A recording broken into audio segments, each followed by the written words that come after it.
Assalamu alaikum students. How are you? I hope you will be fine inshallah. Let's start our lesson. All of you open your books, page number 49.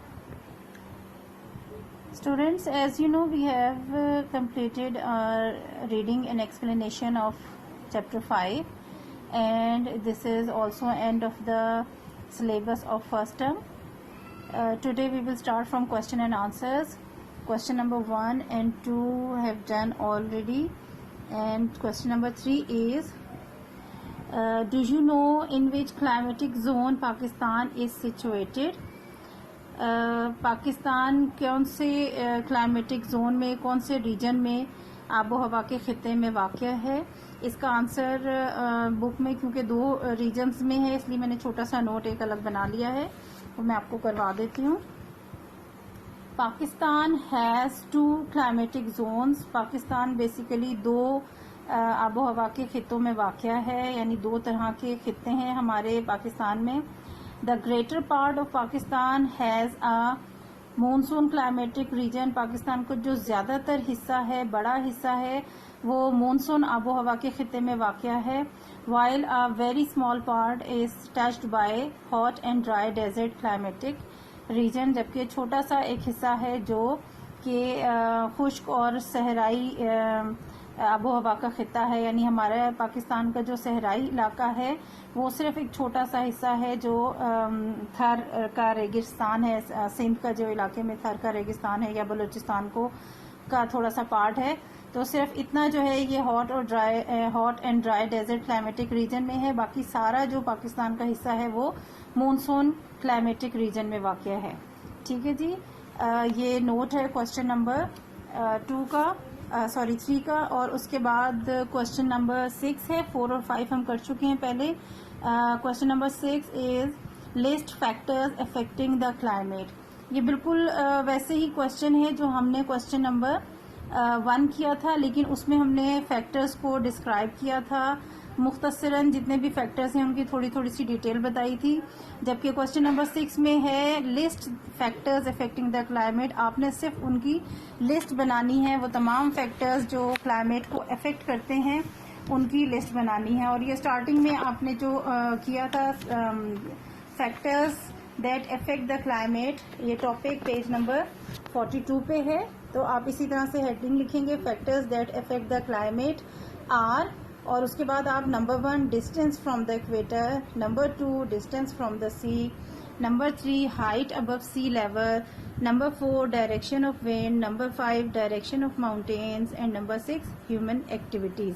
आपने इन तमाम factors की एक list बनानी है, सिर्फ इनकी डिटेल नहीं देनी, क्योंकि ये ऑलरेडी हम क्वेश्चन नंबर 1 कर चुके हैं जिसमें हमने इनकी डिटेल सारी दी थी. और क्वेश्चन नंबर 6 में सिर्फ उन्होंने आपसे लिस्ट मांगी है उन फैक्टर्स की जो क्लाइमेट को अफेक्ट करते हैं. तो आपने उनकी सिर्फ यहाँ पर उन फैक्टर्स की लिस्ट बनानी है. Factors that affect the climate are, और फिर नंबर 1, 2, 3, 4, 5, 6 तक जो उनके फैक्टर्स हैं वो आपने आंसर में लिखने हैं. ठीक है जी. Now exercise B, exercise A question answers थी. और नेक्स्ट है fill in the blanks. Number 1, areas far from the equator are dash and have long dash and short dash. वो तमाम एरियाज जो इक्वेटर से फासले पर होते हैं, दूर होते हैं, वो क्या होते हैं? Are cold. Areas far from the equator are cold and have long winters, यानी वहाँ की सर्दियाँ जो हैं वो लंबी होती हैं, एंड शॉर्ट समर्स, वहाँ पर गर्मियाँ जो हैं वो कम अरसे के लिए होती हैं. ठीक है. Number 2, areas near the sea have dash climate due to the sea breeze. वो तमाम एरियाज जो समंदर के करीब होते हैं वहाँ का की आबो हवा कैसी होती है? Have pleasant, PLEASANT, pleasant climate, खुशगवार आबो हवा होती है वहाँ की, ड्यू टू सी ब्रीज, समंदरी हवाओं की वजह से. Number 3, the Greek word klima means. यूनानी लफ्ज जो क्लाइमा है उसका क्या मतलब है? एंगल ऑफ द सन. ये हमने क्लाइमेट का जो टॉपिक पढ़ा था उसमें आ गया था. The Greek word klima means angle of the sun. ठीक है जी। Number 4, areas that do not receive sufficient rainfall usually turn into dash. वो तमाम इलाके जहाँ पर मुनासिब मिकदार में बारिश नहीं होती वो आमतौर पर चेंज हो जाते हैं किसमें? डेजर्ट्स में, सहराओं में तब्दील हो जाती हैं। जब बारिशें नहीं होती तो वो खुश्क और गर्म होने की वजह से सहरा बन जाते हैं। No Islamic country situated in the dash. एक क्लाइमेटिक रीजन था जिसमें कोई भी इस्लामी मुल्क वाक़ नहीं है, दैट इज टंड्रा। टंड्रा का जो क्लाइमेटिक रीजन था वहां पर कोई भी इस्लामी मुल्क नहीं है। ठीक है जी, ये ब्लैंक्स हो गई हैं। नेक्स्ट एक्सरसाइज है गिव द रीजंस। यहाँ पर आपको कुछ पॉइंट्स लिख के दिए गए हैं, आपने उनकी रीजंस बतानी है। ठीक है। Number 1, Karachi has a pleasant climate because, आपने रीजन बतानी है। कराची की आबो हवा बहुत खुशगवार होती है, क्यों? एक तो रीजन हमने अभी ऊपर ये भी किया हुआ है, areas near the sea have pleasant, क्योंकि वो समंदर के करीब होते हैं। तो कराची की आबो हवा खुशगवार होती है, क्यों? Because it is situated on the coast of the Arabian Sea. Because it is situated on the coast of the Arabian Sea, क्योंकि ये बहर अरब के साहिल पर वाक़ है कराची। ठीक है। Number 2, Malaysia and Indonesia have thick forest because, Malaysia और इंडोनेशिया में घने जंगलात होते हैं, क्यों? Because they are situated in the equatorial climatic reason.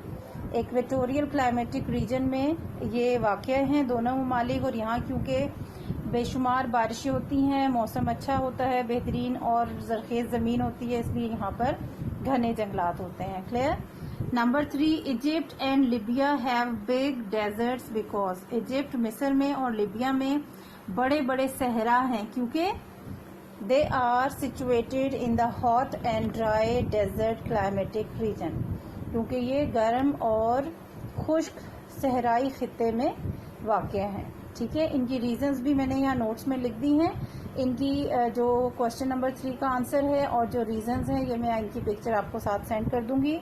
Lesson के ब्लैंक्स आपने बुक पे ही फिल करनी है, लेकिन जो रीजंस हैं एक्सरसाइज ये आपकी है सी, ये आपने कॉपी पे ही करना है, क्योंकि इनकी रीजंस जो है वो थोड़ी लंबी हैं, बुक पर नहीं आएंगी clearly.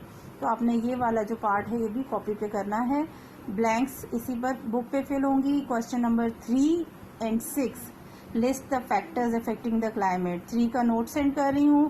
Factors affecting the climate आपको वीडियो में बता दिया है आंसर क्लियरली। ये दोनों नोट आप करेंगे और उसके साथ साथ जो एक्सरसाइज सी है ये भी आपने कॉपी पे फिल करनी है। ठीक है जी। इसके आगे एक प्रोजेक्ट वर्क है, ये मैं आपको नेक्स्ट किसी लेसन में क्रिएटिव वर्क के लिए दे दूंगी। एडिशनल काम है ये आपका। क्लियर। अल्लाह हाफिज़।